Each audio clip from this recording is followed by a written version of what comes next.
Welcome viewers to this twin lectures on Harappan Civilization, and we are talking of the issue of local origins, the arguments related to the local origins of Harappan Civilization, in contrast to several other assertions in past that have been made in favor of impulses or urban impulses or civilizational impulses coming from Mesopotamia or Egypt or elsewhere, and not indigenous, not local.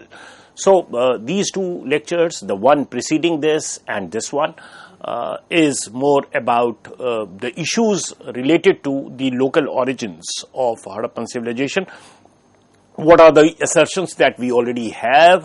What are the assertions that can be fruitfully made in support of it? And what are the missing links? I mean, where we need more clarity, or where there are still some gaps that need to be plugged, and so forth.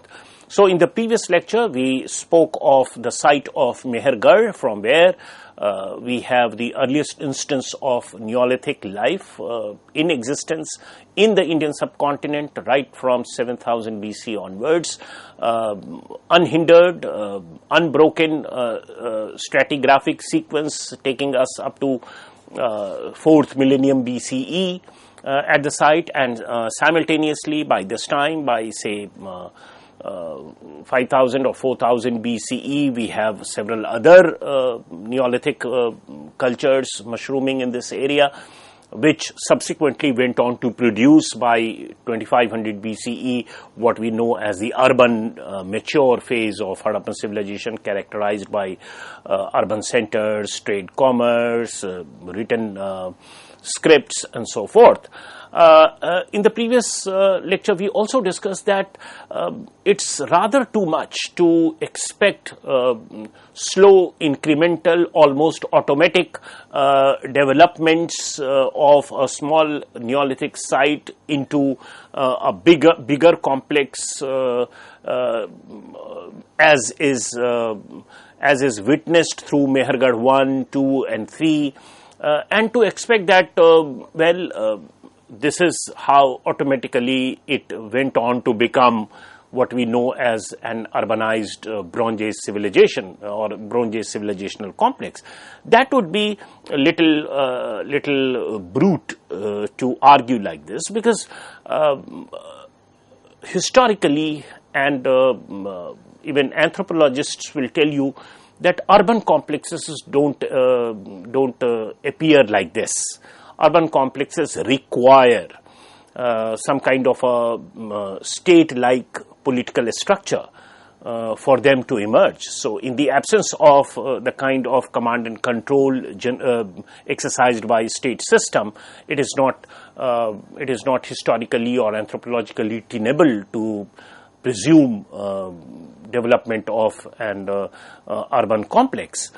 So the area of political developments in the preceding period is also important. So what kind of polity had emerged, how resources were amassed, how resources were commanded, how resources were utilized, and resources here doesn't only mean natural resources in terms of soil, water, or grains, and so forth, but also human labor. What was the mechanism? What was the modus operandi adopted to organize human labor for developing the surplus generating capacity of agrarian societies, doing more irrigation for expanding agriculture, and so forth.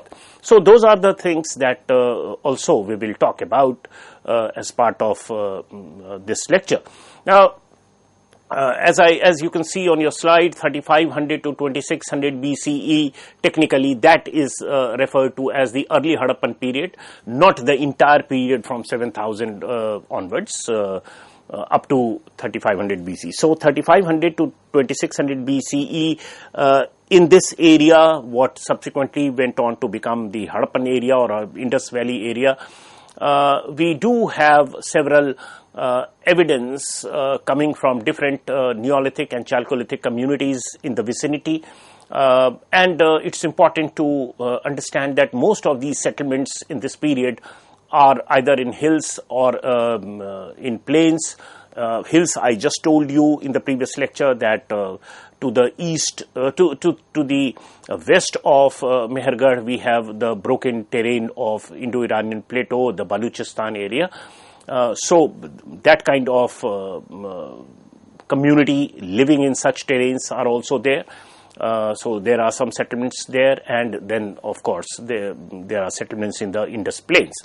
Largest number of villages in this period is registered. So we have, you can say, concentration of Neolithic sites already happening as some kind of a precursor to the urban civilization that developed by say 2500 BC onwards.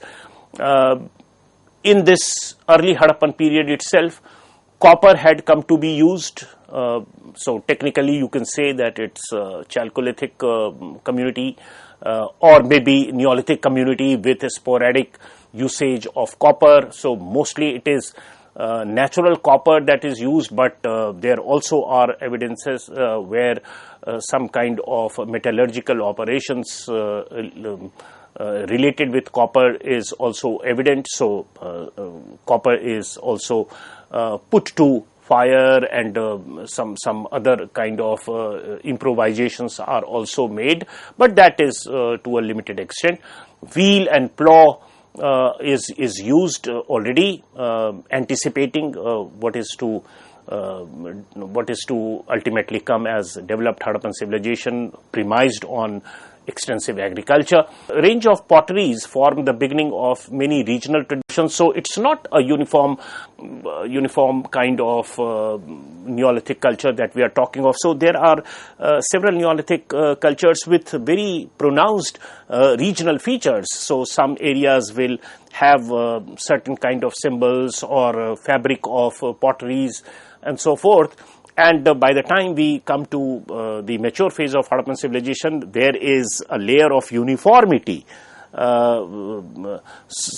which has subsumed this regional features. But regional features also simultaneously flourish even in the mature phase of Harappan civilization, and those regional features in the Neolithic complex of this area in the preceding period, that is early Harappan period, is very much evident.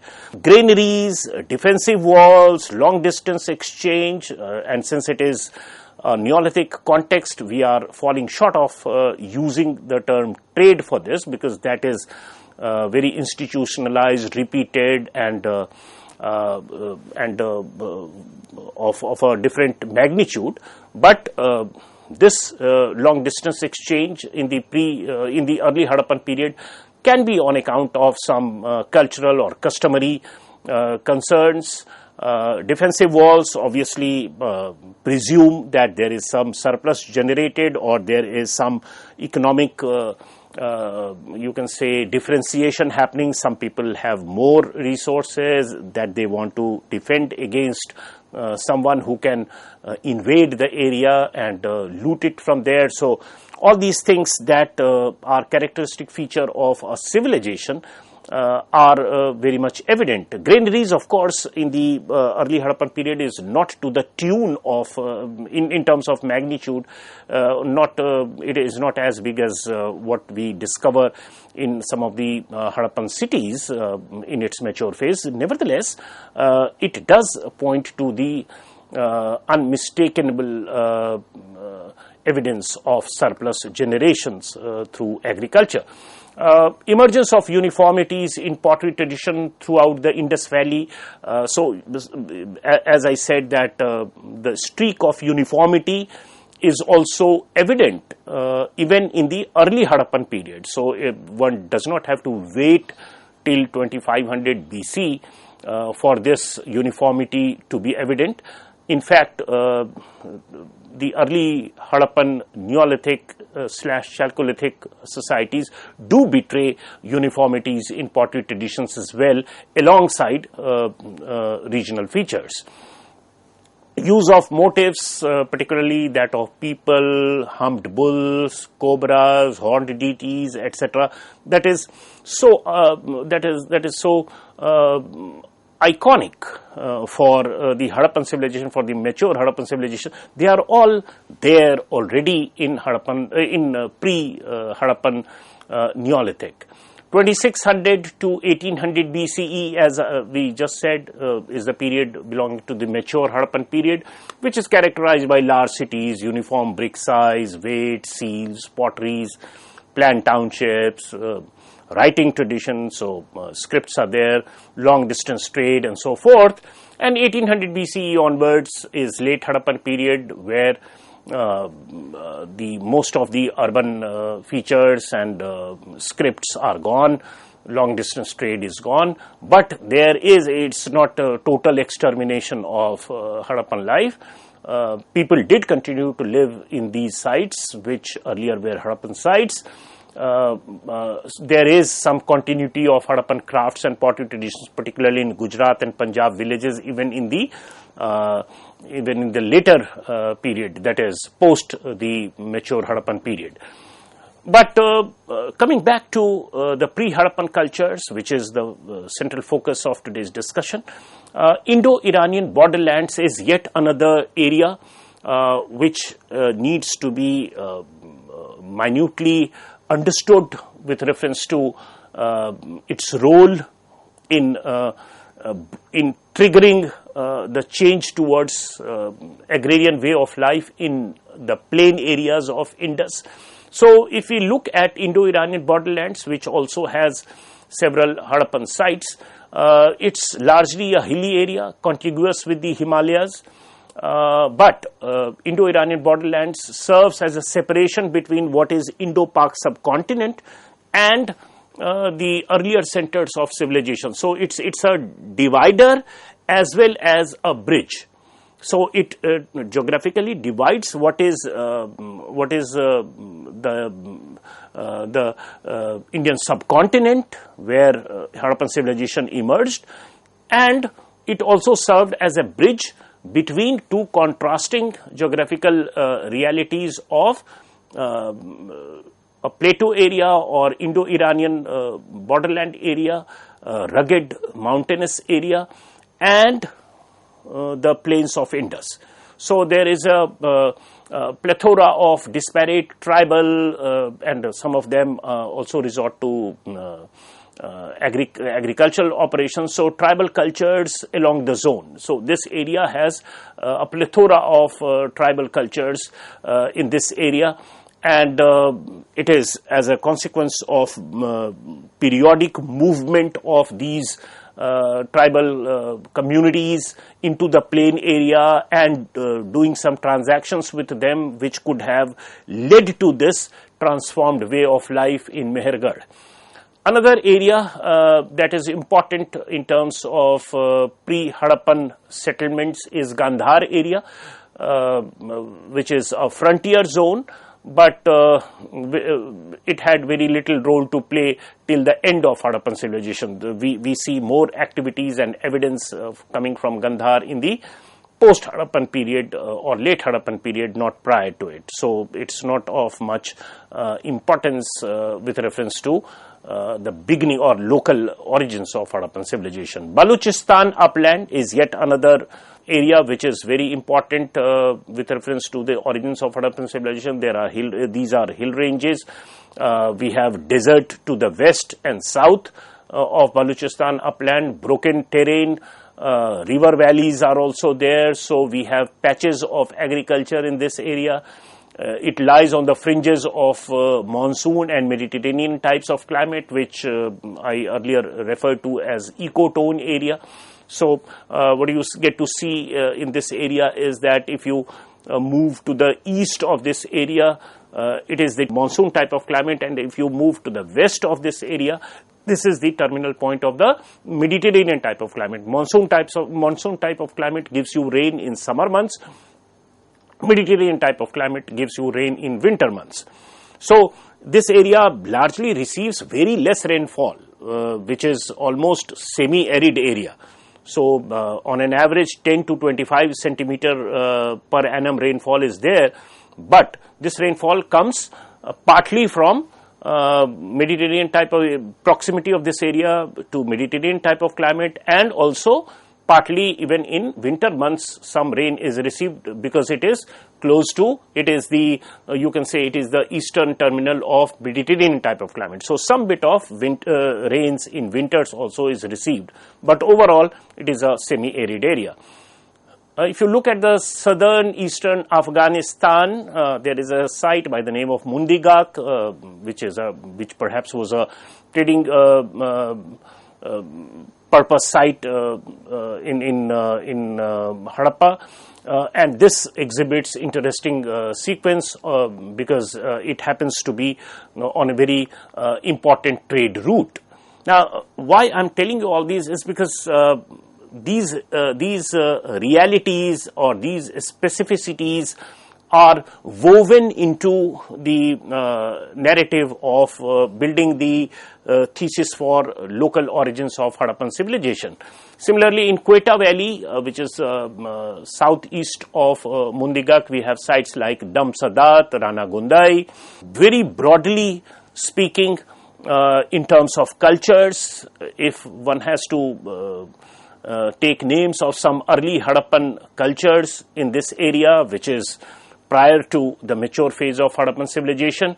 Sequentially, first of all, we get to see Ravi culture, which is again a Neolithic culture, and this is from 3300 to 2800 BCE. So these cultures are there which emerge after Mehergarh ceases to exist as a Neolithic site, right? So up to 3800, 3200 BC, we have sequential habitation information coming from Mehergarh.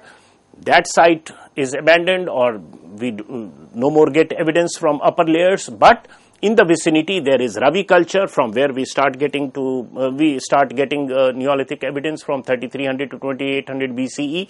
So 2800 BCE would mean taking it almost close to 2500 BCE, which is the beginning point of the mature phase of Harappan civilization. Then there is Kodiji culture, which takes us from 2800 BCE to 2600 BCE, and obviously coming as close as 2600 BCE would mean that what emerges next is mature Harappa. So there is a fair degree of sequentiality that can also be furnished in order to substantiate the argument of local origins of Harappan civilization. Now, there is this debate between autonomous, slow, accretional development and use of force by a small section of society over the rest. Now, what is this that we are talking about? This is what we spoke of in the earlier part of this discussion, that it's one thing to say that incrementally we have evidence of deepening of agriculture, expansion of site size, and there are granaries, so there is scope of surplus production, and so look, the economy is doing well, there are more people being sustained, and so it's but natural that it will eventually flourish as a Bronze Age urbanized site. Whereas we did discuss that it does not happen this way.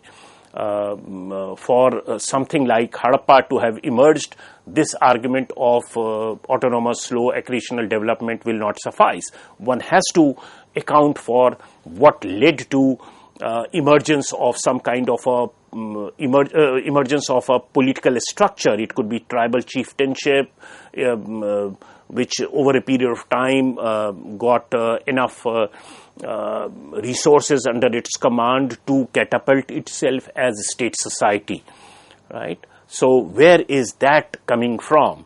Where is that political angle coming from? Where is this management of resources so critical for emergence of any urbanized complex coming from? So those are the issues that need attention of historians. Archaeological changes not congruous with political, dynastic, human relationship changes. So again, it's one thing to say that incrementally we are getting something from archaeological records, but as we know that archaeological records will be what they are despite political and dynastic changes or despite changing human relationships. So it's like you have other kinds of polities emerging, and yet archaeological remains will remain the same. So new polities, new dynasties don't emerge with new set of ceramics or a new set of archaeological material correlates. So the same set of archaeological correlates can account for a new kind of polity as well, and this again needs to be kept in mind. Archaeological strata sequence has implicit in it the paradigm of gradual change. So, if since archaeologists dig vertical layers, dig vertical profile of sites, so there is something inbuilt in reading things in sequential manner. So it will give you that kind of result because you have adopted that method of studying. So if you are sequentially studying vertical profile of a particular site in material terms, obviously it will appear to be gradually changing. So this idea of autonomous beginning of Harappan civilization on account of gradual incremental change is something which is implicit in the way we go about doing archaeology and archaeological studies. Again, writing as a tradition is something that is very distinct of the urban phase of Harappan civilization. Scripts we are talking about. And though there are some pre-Harappan marks in some of the Neolithic communities which do have some resemblance to mature Harappan script, but it does not suffice. This evidence does not suffice to account for it in local terms, in prehistoric terms, or in pre-Harappan terms, because there is some scarcity of combination of signs in the pre-Harappan layers. So even with respect to scripts, one cannot say that we have enough to prove its efflorescence in only local sense. Linguists say that writing either exists or it doesn't. So there does not have to be precursor for some signs, or it gradually evolves over a period of time and so forth. So it can be sudden as well. And so maybe that this way of accounting for things in local terms through previous layers of mature phase is a little bit maybe not so wanted, particularly from script point of view. Can there be a single type site accounting for the origins, as we have been doing for Mehergarh, Rahman Deri, Kot Diji? So Kot Diji is D-I-J-I. Kot Diji culture. These are pre-Harappan sites, pre-Harappan cultures, and they are Neolithic cultures. But all these sites like Mehergarh, Rahman Deri and Kot Diji culture are studied as type site. So what is type site? That you look at one site, you study one site, and that can reveal all the secrets of the origins of one particular civilization in the form of Harappa. So these are very good sites from archaeological record point of view and making sense of the origin of Harappan civilization, but they don't suffice. Right, so they are they extend their claim, they forward their claim towards development of ancestral elements of Harappan civilization, and quite a few of these features are captured in the pre-Harappan period, but they don't quite add up to account for the sophistication and the urbanized complex, the trade, commerce, organized cities, with drainage facilities, etc., that we get to see in 2500 BC in the urban phase. So, can the presence or absence of individual material culture items, say wells, bricks, uses of craft materials, provide key to the Harappan to the origins of Harappan civilization? So, for example, I mean, another way of looking at it is that we look at the presence of some items which are material culture items of mature phase existing in the period prior to it. Is that important, or the sheer absence is also important, that well, this thing is not there in the previous layers and suddenly it appears. So, that accounts for certain development. It could be on account of migration of people from somewhere else or some other impulses reaching this area around 2500 BCE, because every aspect of mature Harappan civilization or material culture or cultural aspects cannot be accounted for in slow, incremental, local development format. For example, the antecedent Sothi-Siswal culture and Kot Diji complex is referred to as the formative early Harappan period. This we discussed just now. But besides continuities of material culture betrayed through these Neolithic communities and cultures, changes too are important. For example, scale of monumental architecture, the scale of craft production, the variety of craft production that we get to see in mature Harappan periods cannot be accounted for in terms of these type sites, be it Kot Diji or Mehergarh or Sothi-Siswal culture and so forth.